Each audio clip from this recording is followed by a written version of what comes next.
Veiller, anticiper, échanger, se transformer. Bienvenue dans Les experts comptables de demain, le podcast de ceux qui font avancer la profession du chiffre. Je suis Marine et ce podcast vous est proposé par le CEG, un cercle de prospective sur l'avenir de la profession comptable. J'espère que cet épisode ouvrira pour vous le champ des possibles. Maintenant, prenez place et bonne écoute.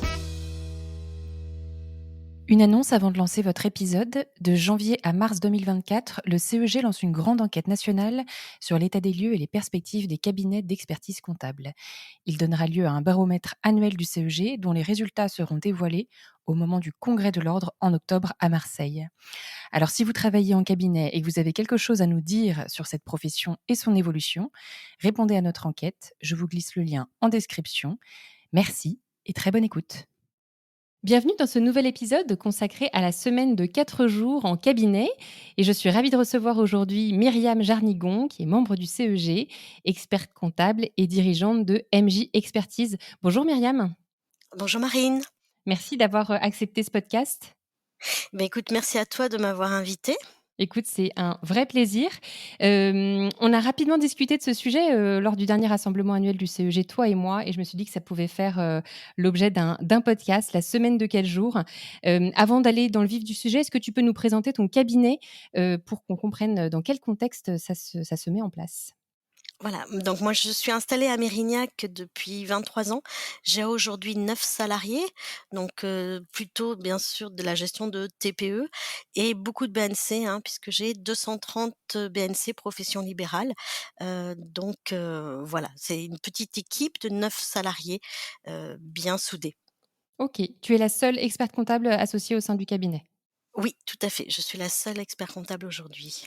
OK, très bien. Alors sur ce sujet de la semaine de 4 jours, il y avait une statistique que je trouvais, intéressante.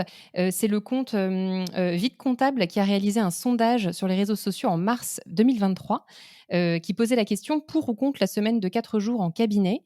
Et alors sur LinkedIn, il y avait plus de 3 000 réponses à ce vote et 85 de réponses, positives pour.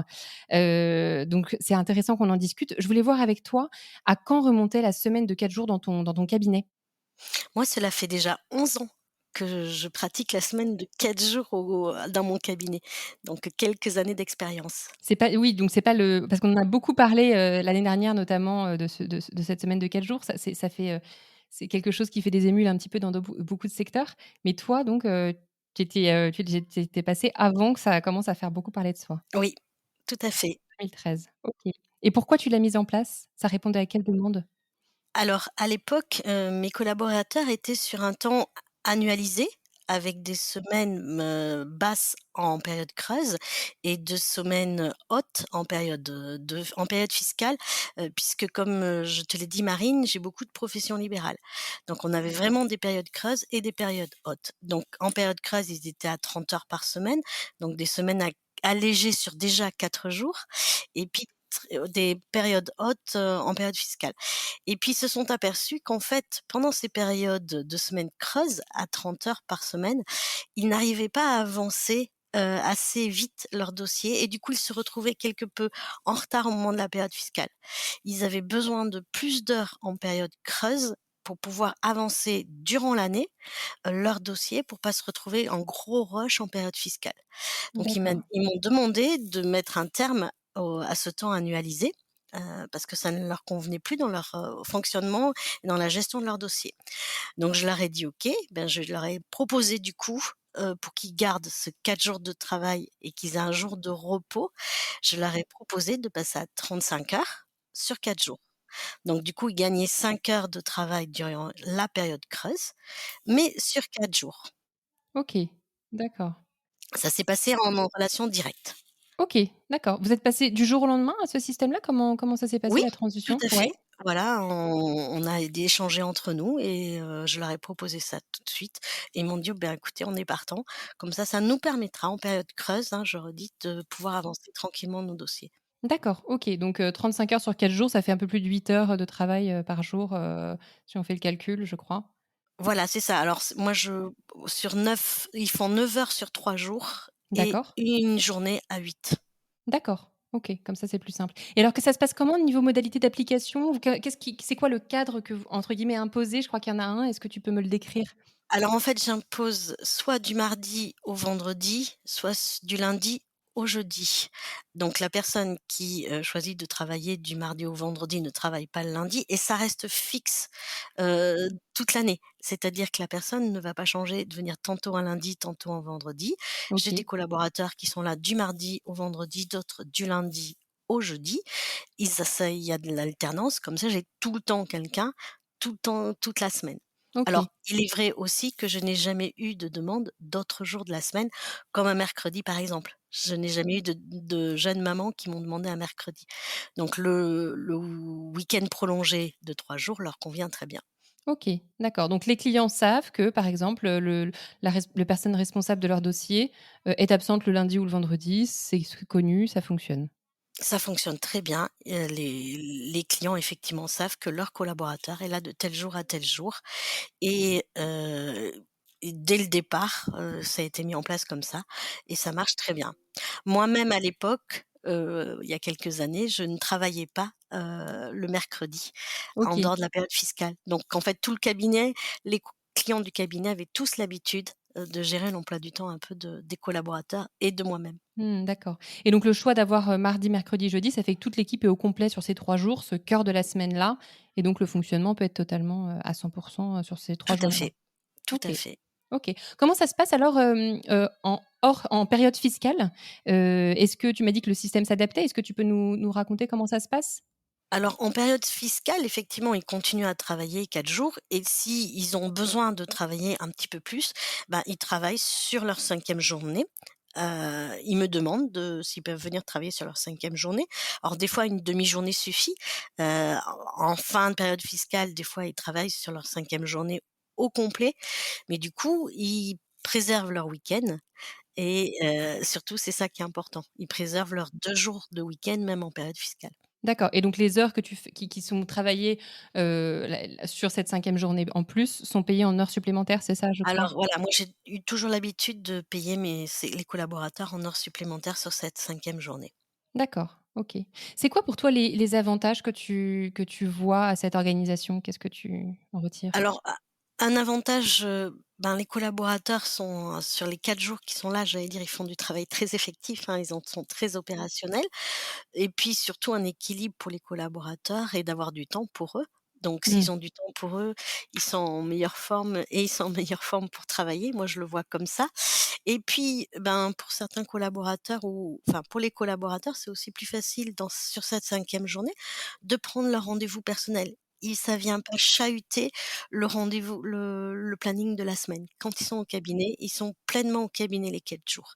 La Mmh. 5e journée, c'est vraiment voilà, ils peuvent faire des choses personnelles, ils peuvent prendre leurs rendez-vous médicaux, ils peuvent faire des choses, à titre personnel sans imputer sur leur journée de travail. Mmh, et en termes de productivité pour le cabinet, est-ce que tu t'es comparé par exemple à d'autres cabinets pour voir si vous étiez sur les mêmes ratios à peu près, je ne sais pas, de production par collaborateur, nombre de dossiers gérés par ouais, Oui, tout à fait, il y a pas eu du tout une défaillance, j'allais dire, des OK. collaborateurs parce qu'ils travaillent sur 4 jours, ils sont moins productifs. Je pense qu'au contraire, sur ces 4 jours, ils sont très productifs, hein, et après ils ont vraiment 3 jours de repos, donc quand ils reviennent au cabinet, moi je les trouve au contraire plus productifs. Est-ce qu'il y a des inconvénients? Alors moi l'inconvénient, qui est le plus, important je trouve, c'est les collaborateurs, ils trouvent plus le besoin de prendre des vacances. Heu, Ah! voilà, c'est-à-dire qu'effectivement quand il y a des week-ends de 3 jours et puis si des fois il y a, ben, le lundi de Pentecôte ou ce genre de ça peut faire tout de suite 4-5 jours d'affilée, donc ils n'éprouvent plus trop le besoin de D'accord, poser des vacances. Voilà, c'est peut-être l'inconvénient. Sinon dans l'organisation, je ne vois pas d'inconvénient majeur. d'accord, OK. Est-ce que ça a des impacts sur, le recrutement de ton cabinet? Est-ce que, c'est un argument qui joue en faveur de ton cabinet quand tu rencontres des candidats? Ça en est un, effectivement, ça peut être effectivement un des arguments, mais alors ce qui est très rigolo, c'est que dans les derniers entretiens que j'ai eus avec des jeunes collaborateurs, ça leur fait presque peur cette semaine à Ah 4 ouais. jours. Ils ont, j'ai un peu le sentiment que j'ai la peur de pas y arriver sur 4 jours, alors qu'on y arrive très bien. D'accord. OK. Oui, parce qu'ils ont peut-être des expériences par ailleurs où ils se sont sentis, bien chargés sur 5 jours et ils se sont dit, «Est-ce que c'est Exactement, un» OK. exactement. Est-ce qu'on y arrivera sur 4 jours? Le temps de travail est le même. Ouais, je comprends. Oui, parce qu'en plus dans l'article, que j'ai cité de Vide Comptable qui faisait ce sondage-là, il y avait effectivement des interrogations, des commentaires, que je mettrai le lien en description de l'épisode, de personnes qui disaient: «Mais comment est-ce qu'on peut faire sur 4 jours ce qu'on a déjà du mal à faire en 5?» Finalement, c'est peut-être l'organisation du cabinet en soi à l'origine qui est à interroger plus que le temps de travail, qu'on met en place. C'est peut-être des outils, c'est peut-être une organisation des dossiers, une façon de travailler qui je ne sais pas. Peut-être. La Oui, oui, question oui, se oui. pose. Mais en tout Voilà, cas, chez toi, ça fonctionne. ça fonctionne. OK, OK. En termes de fidélité des collaborateurs, on a parlé de l'attractivité, pour des nouveaux collaborateurs. Est-ce que les collaborateurs qui sont chez toi, comment ils voient ça? Est-ce que tu penses que ça a une force de fidélisation, ce sujet? Je pense, oui, effectivement. Les collaborateurs, ils travaillent sur 4 jours, donc ils se sont organisés à avoir des week-ends de 3 jours, Ouais, hein. Donc ils ont, certains, je sais, font du sport, certains, ont organisé leur temps de repos sur 3 jours. Donc effectivement, je pense que certains auront du mal à revenir sur 5 jours. d'accord. Donc dans les faits, tu as un turnover qui est, assez Assez faible? faible. Tu le Oui, constates? Ouais. oui, oui, oui, oui. D'accord. En termes de reproductibilité, si quelqu'un nous écoute et s'interroge sur, voilà, j'aimerais le mettre en place, pour toi, c'est quoi les conditions peut-être à cocher pour que ça fonctionne ce système-là? Un petit peu les garde-fous, les conseils que tu donnerais sur ce sujet de la semaine de 4 jours? Moi, j'ai trouvé aucune difficulté à mettre ça en place. D'accord. Bien communiquer avec les collaborateurs, bien communiquer avec les clients, parce qu'en fait, c'est presque plus les clients pour qui ont l'habitude d'avoir leurs collaborateurs 5 jours sur 5. Mmh.